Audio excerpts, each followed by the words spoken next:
Мы продолжаем говорить с нашими гостями всегда о важных вопросах профилактики заболеваний. На повестке дня всегда остро стоит вопрос онкологии. Как вовремя заподозрить неладное и как в целом следить за своим здоровьем, чтобы не столкнуться с этой опасной патологией. В студии Иван Луцкан, главный врач Якутской республиканской офтальмологической клинической больницы. И это программа «Якутия в деталях», проект «Мой доктор». С нами сегодня Елена Александрова, врач-онколог Республиканского онкологического диспансера, заведующая отделением. Добрый вечер, Елена Николаевна.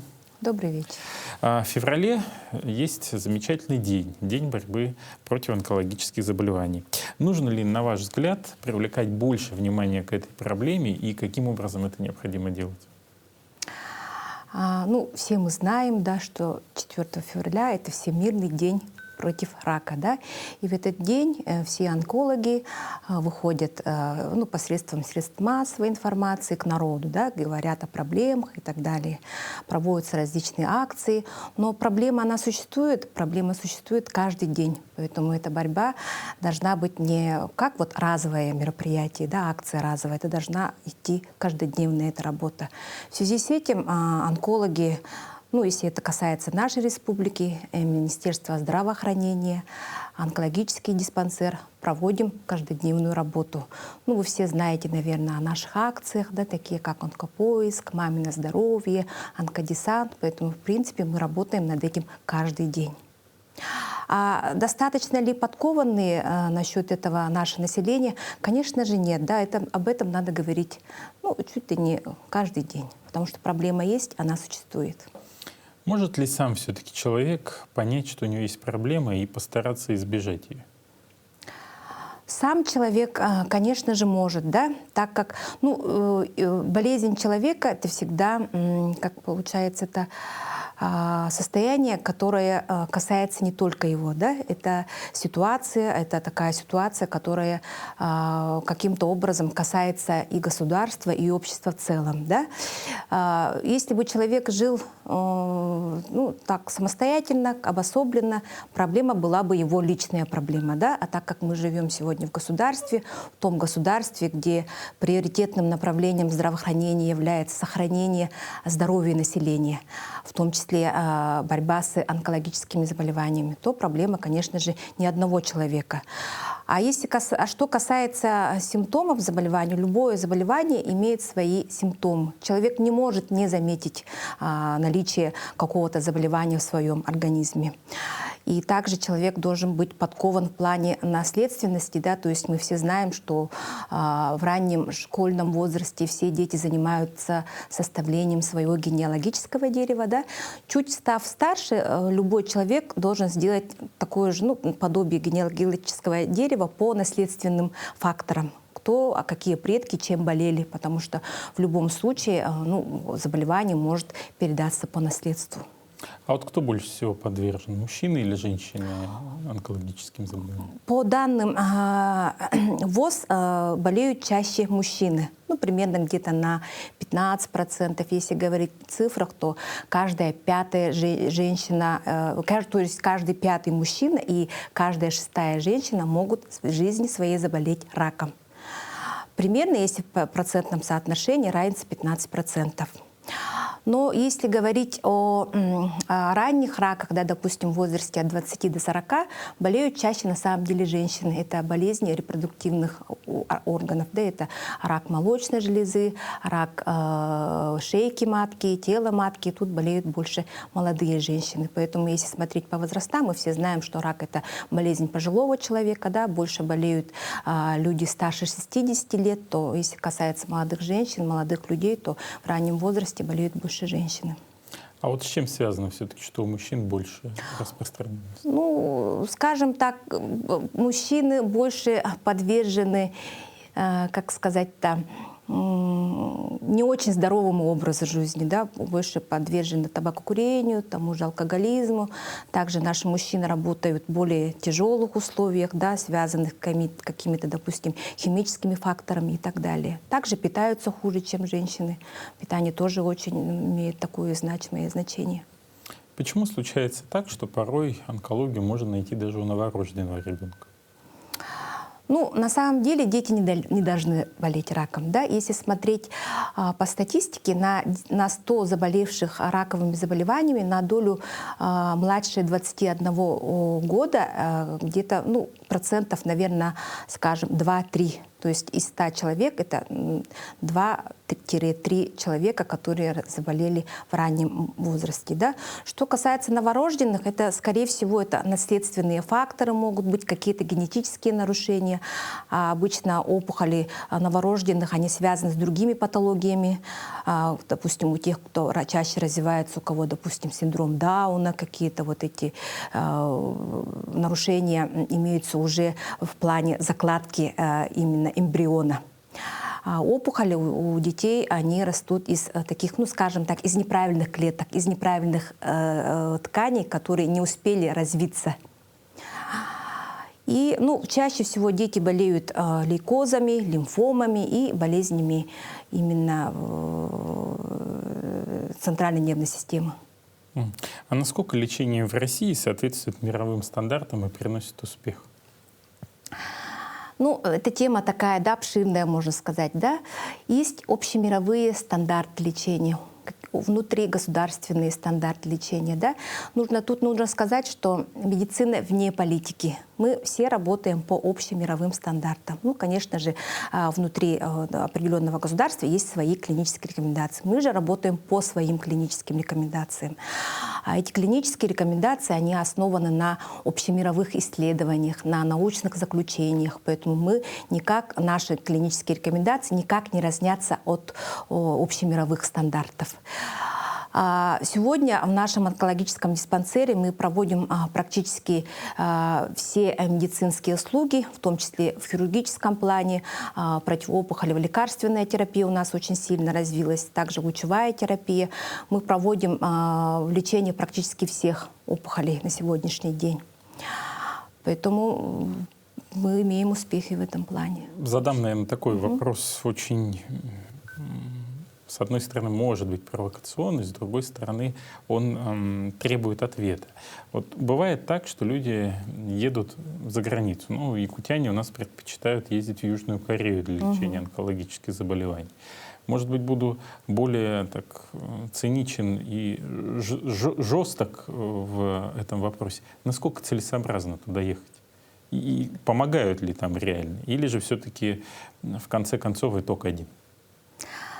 На самом деле это выбор каждого человека. Он имеет право лечиться в любом учреждении, в любой стране, в зависимости от материального состояния и так далее. Да? Как правило, конечно же, часть пациентов наших могут уехать за пределы Российской Федерации и получить какое-либо лечение там. Да? Конечно, там я не могу сказать о клинических рекомендациях других стран, да, допустим, какие-то могут быть у них другие какие-то видения, да, на этот счет.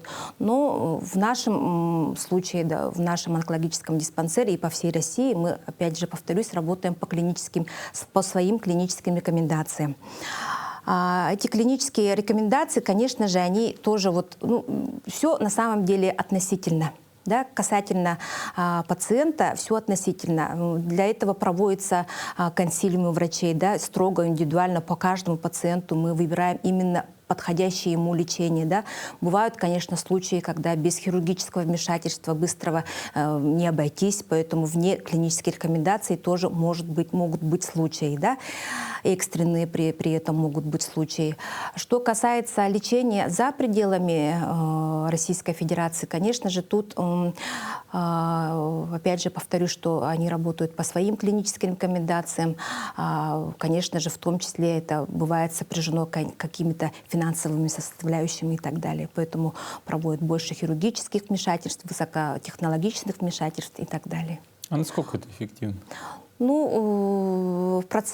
не могу сказать, да, что кому помогло, кому не помогло, но бывают случаи, конечно, не очень хорошие случаи бывают, когда пациенты приезжают после, скажем так, неправильного лечения, тоже такое может быть, да, после сильно агрессивных видов лечения, и уже потом впоследствии медицинскую помощь получают у нас в онкологическом диспансере. Я просто поделюсь, наверное, своим наблюдением. Да? Ведь многие люди, которые выезжают туда с надеждой, что там помогут, собирают средства на это, там, сами свои накопления направляют. А по итогам вот процентов 90 из тех, кого вот я знал и слышал, результат был один. К сожалению, летальный исход, потому что стадия была везде запущена. Я почему и задал-то этот вопрос, да, чтобы, возможно, предупредить людей, чтобы не всегда велись на вот те рекламные туры, где там суперлечение и так далее, чтобы могли побыть побольше с родственником, чтобы надежды не было. Вот насколько вот вы считаете это оправдано? Как специалиста спрашиваю. Насколько это оправдано? Ну, сложный вопрос, да. Есть и те, которые получили действительно помощь хорошую, да, но в большинстве случаев, конечно же, я бы рекомендовала остаться у себя на родине и получить то же лечение теми же лекарственными препаратами, с проведением тех же хирургических вмешательств уже у себя на родине. Как часто сейчас можно вылечить рак на 3-4 стадии? На 3-4 стадии, ну, тут надо сказать, что рак на самом деле не приговор. Рак существует давно, он был всегда. Он не только вот появился, да, вот просто надо вот это принять и научиться жить именно с этим заболеванием. Да. Что касается ранних стадий, мы сегодня имеем возможность полностью излечить пациента. А уже поздние стадии, это 3-4 стадии, конечно же, требует больше внимания, да, и вложений в плане лекарственного лечения, в плане хирургического, в том числе лечения. Да. Наша цель, задача — достичь ремиссии. То есть мы должны превратить болезнь, рак на 4-й, там, на 3-й стадии в хроническое заболевание, такое же, как сахарный диабет, повышенное артериальное давление, ну, те заболевания, с которыми люди живут долгие годы. Поэтому наша цель, задача. На сегодняшний день с развитием медицины, в том числе онкологической медицины, мы имеем возможность назначать нашим пациентам лекарственное лечение именно по биологии опухоли. У нас есть лаборатория, где проводятся молекулярно-генетические исследования, и на основе вот выявленных генов, мутаций и так далее мы можем подобрать именно то лечение, которое подойдет именно этому пациенту с запущенной стадией заболевания. Насколько серьезным сейчас подход к лечению пациента? Какие технологии используются?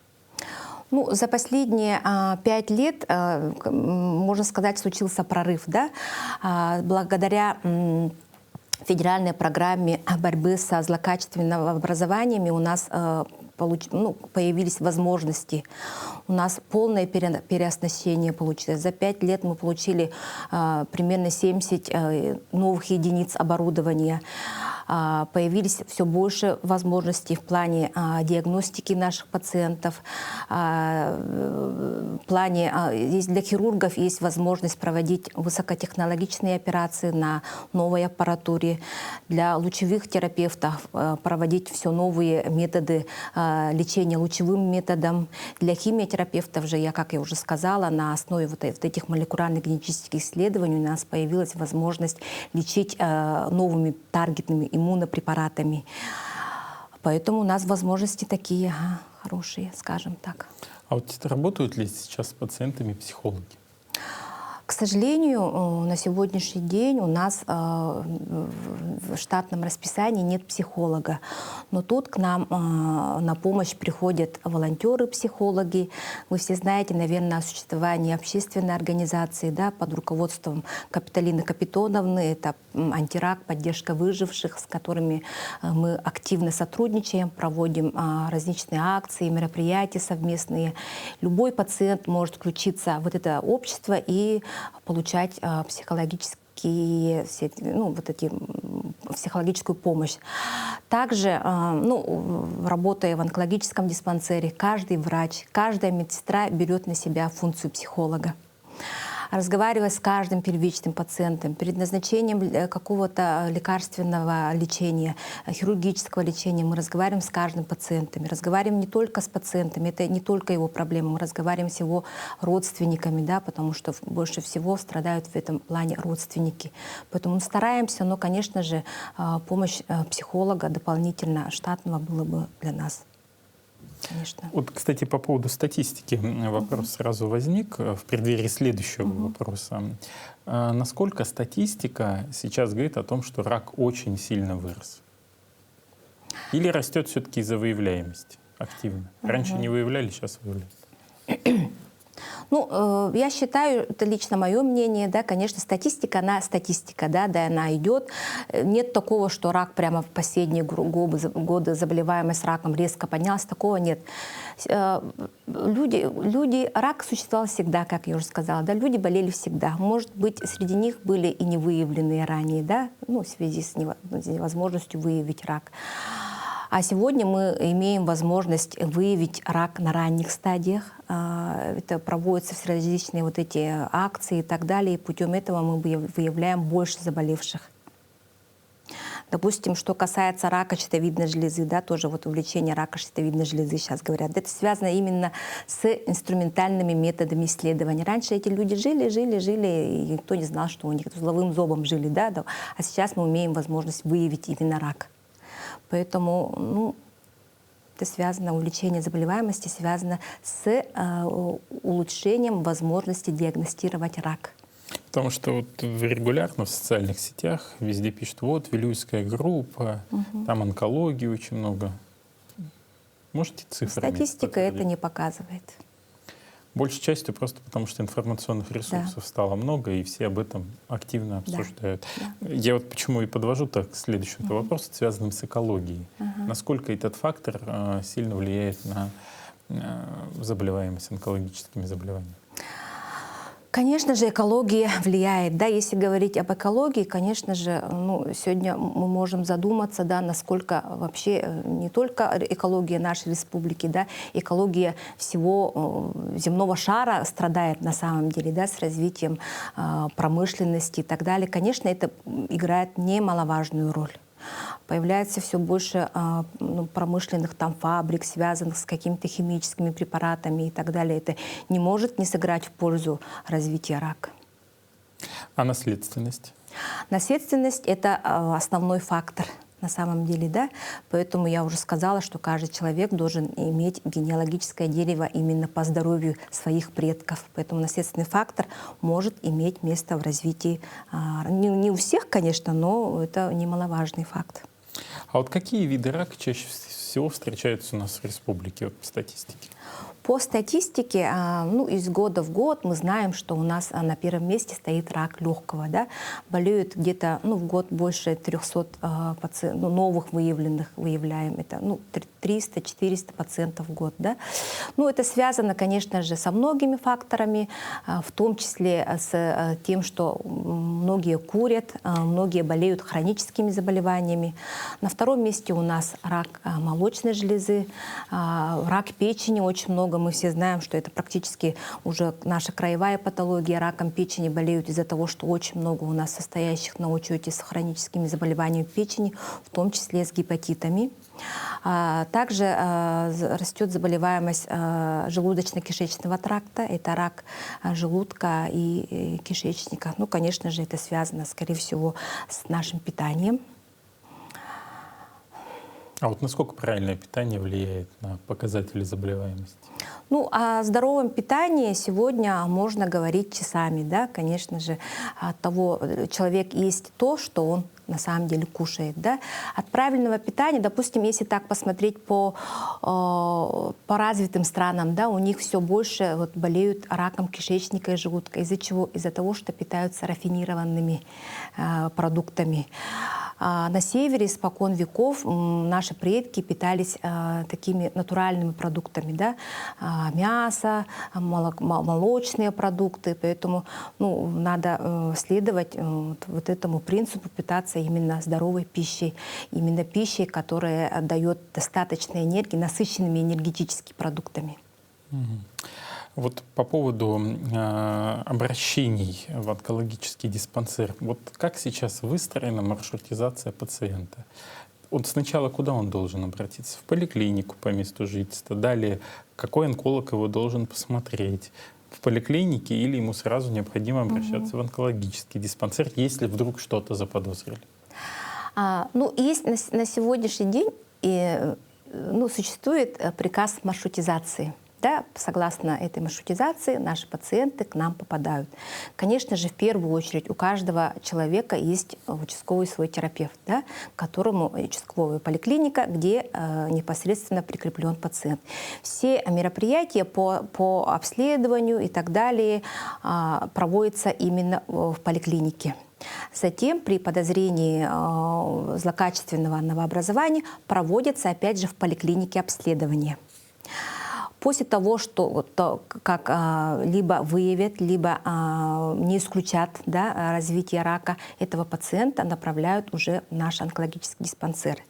Есть у нас районы, где работает Центр амбулаторной онкологической помощи. Там непосредственно работает онколог, к которому пациенты по направлению, опять же, участкового терапевта попадают к онкологу, а там уже по рекомендации онколога проводятся те или иные исследования. Затем, опять же, при обнаружении или при подозрении рака, если на местах не могут выявить там каких-то дополнительных исследований, требуются и так далее, опять же, пациент попадает к нам.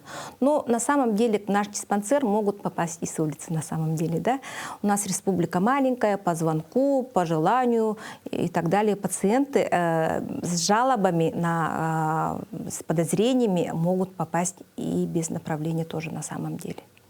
Лена Николаевна, ну вот, по поводу как раз-таки попадания к вам без направления, вот средний путь по времени пациента сколько занимает? Потому что тут же все-таки время играет очень большую роль.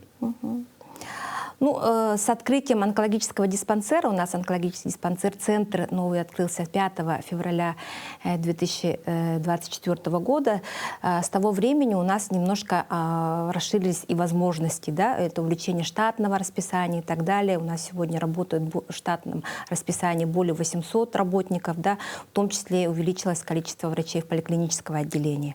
Поэтому мы, конечно же, работаем над этим. Желающих попасть к нам по направлению и без направления на самом деле очень много. Для этого мы составили график для первичных пациентов, для повторных пациентов, для диспансерных пациентов. Первичный пациент, у кого подозрение рака, попадет к врачу незамедлительно. Он день в день даже может попасть.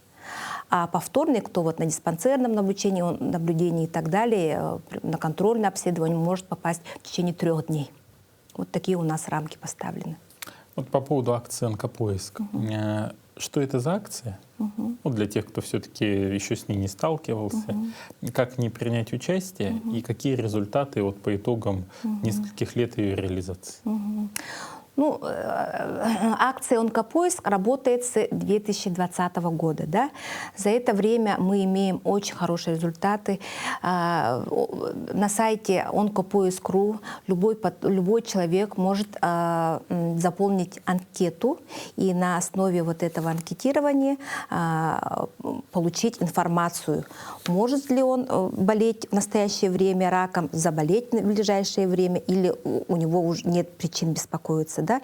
Те, кто попадают в первые 2 категории, они уже проходят непосредственно обследование. На базе, на основе базового обследования, если что-то выявляется у пациента, проводится более углубленное исследование. Да? В настоящее время прошло более 30 тысяч, прошли анкетирование и выявили где-то практически порядка 60 случаев рака. И надо сказать, что это ранние раки на ранних стадиях. То есть акция «Онкопоиск» дает свои результаты. И эта акция будет расширяться, думаю. Да? На сегодняшний день это касается 6 нозологий, но в будущем эта акция будет расширяться. А вот можно подвести уже определенные итоги? Все-таки уже прошло достаточно много времени с момента открытия нового онкологического диспансера, который прирос тысячами новых квадратных метров площади, соответственно, добавилось новое медицинское оборудование. Пациенты как оценивают условия? Условия, конечно же, и для наших пациентов, и для работников, конечно же, улучшились в разы. Да? Если пациенты и вообще люди, которые помнят, в каких условиях мы работали, да, допустим, до 2017 года, в каких условиях мы жили, да, мы работали, скажем так, да, мы работали в приспособленных таких условиях, 5-этажном маленьком маленьком здании, где у нас проводился весь спектр лечения, кроме лучевой терапии. Далее нас расширили в плане поликлинического отделения.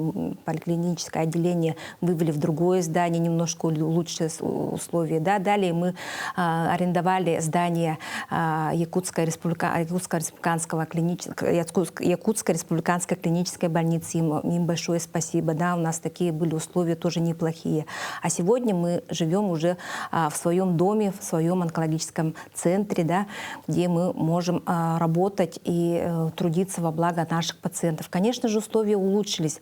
С порога, с переступления порога можно заметить, конечно, изменения. Да?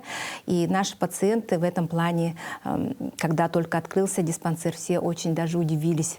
Все говорят, даже лучше, чем за рубежом у нас онкологический центр. Да? Ну, конечно, это внешний вид, это такое, да. В плане медицинской помощи, предоставления медицинской помощи, конечно же, повысилась доступность онкологической помощи. В условиях нашего онкологического диспансера больные могут получить весь спектр, на самом деле, медицинских услуг, которые на сегодняшний день имеются в плане профиля онкологии. А вот на данный момент, вот вы сказали как раз, что весь спектр услуг, а какие основные заболевания сейчас лечат в онкодиспансере? В онкодиспансере мы лечим практически все заболевания. Ну, за исключением хирургического лечения опухолей центральной нервной системы.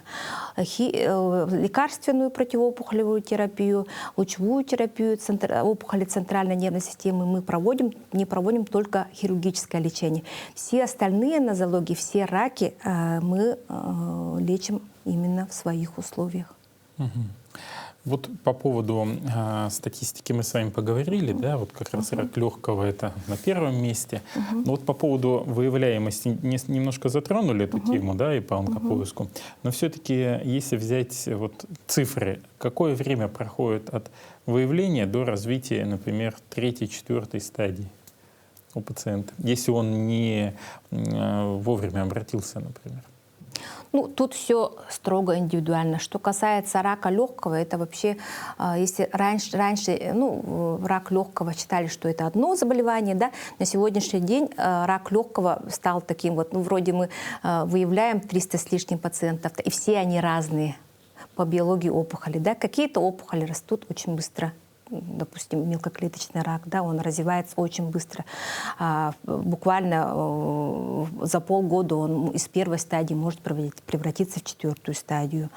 А есть такие вот раки, которые, аденокарциномы, например, да, легкого, они развиваются медленно. До 4-й стадии они могут развиться, не знаю, у кого-то там, у пожилого возраста даже это, считается в годах, например, да, поэтому, в принципе, все на самом деле относительно.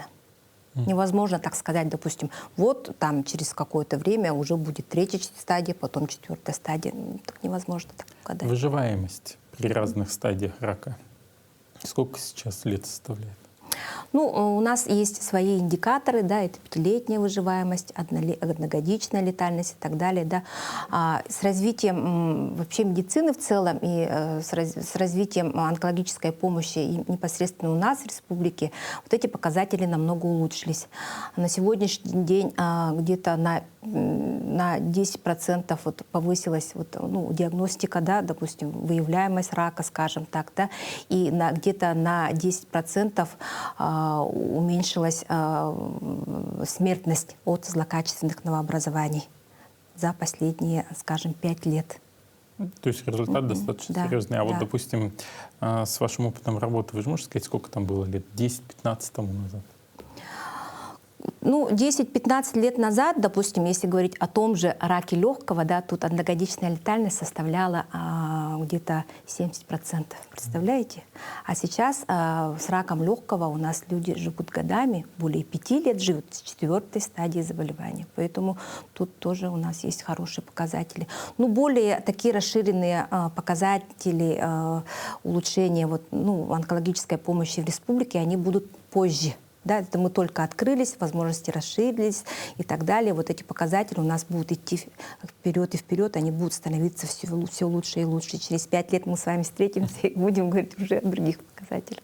Ну вот как раз очень интересно в сравнении все познавать, потому что порой в нашем современном информационном обществе мы часто слышим в социальных сетях: ой, медицина не развивается, там, ой, медицина у нас вообще отстала. Но на самом деле, вот когда видишь цифры, когда ты понимаешь, как ты работаешь в системе, когда люди, допустим, раньше 70% от онкологии умирали в первый год, а сейчас наоборот живут годами, и даже, вот вы говорите, с 4-й стадией, да, что раньше было в принципе-то немыслимо, там 100% наверняка была летальность, сейчас спокойно выживают, потому что все-таки у нас медицина развивается. Какие задачи вот сейчас вы ставите перед собой на ближайшие 5-10 лет в развитии онкологической службы?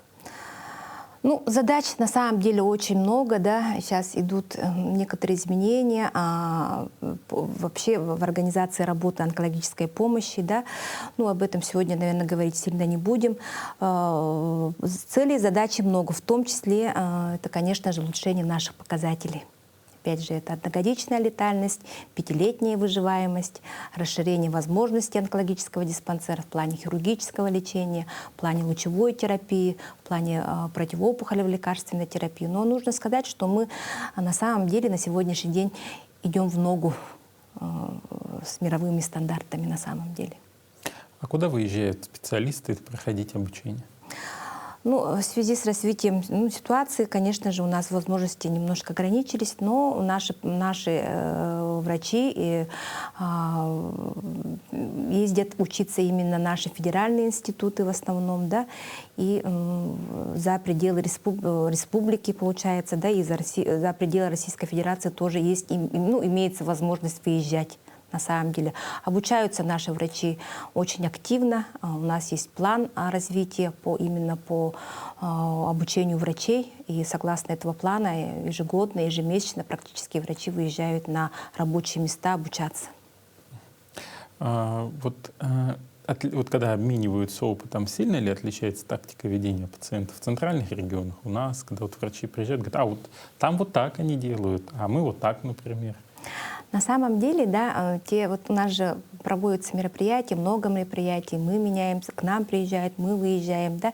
И на самом деле те, кто приехали к нам, допустим, очень даже удивляются нашим возможностям, допустим, возможностям в хирургическом плане, какие у нас высокотехнологичные проводятся оперативные вмешательства и так далее. На самом деле люди удивляются, в том числе работники центральных институтов онкологических, они могут разговаривать с нашими хирургами на уровне. Также касается химиотерапевтов, которые тоже на уровне работают с ведущими онкологическими клиниками. Спасибо большое, Лидия Николаевна, что подошли к нам сегодня вечером в студию, и поговорили мы с вами на очень важную и нужную тему. Это борьба с онкологическими заболеваниями. Дорогие телезрители, конечно, борьба с онкологией каждый год выходит на новый уровень, потому что появляется новое диагностическое оборудование, проходит обучение наши специалисты в республике. И вот как раз с Еленой Николаевной мы обсуждали, каким образом они перенимают опыт, что нового за последние годы в онкологической службе было внедрено, насколько рак молодеет или не молодеет, насколько статистика меняется по годам. Но из самого важного, что статистика все-таки она растет не из-за того, что там рака стало больше, а потому что выявляемость стала больше. Наши специалисты стали работать лучше, определять рак на ранних стадиях, и люди стали жить с разными стадиями рака намного дольше, чем это было даже буквально 5-7 лет тому назад. Поэтому хочется сказать огромное спасибо коллегам, пожелать удачи в вашем нелегком труде, а телезрителям хочется пожелать главное, чтобы эта беда минула мимо вас. Но если уж вдруг, не дай бог, эта тема коснулась вас или ваших родственников, самое главное — на ранней стадии начинать своевременное лечение у наших специалистов. Будьте здоровы, оставайтесь вместе с нами. Это была программа «Якутия в деталях», проект «Мой доктор». С вами был Иван Луцкан. Мы рассказываем вам по будням в 19:15 о том, чем живет здравоохранение Республики Саха-Якутия. Всего вам самого доброго и крепкого здоровья. До свидания.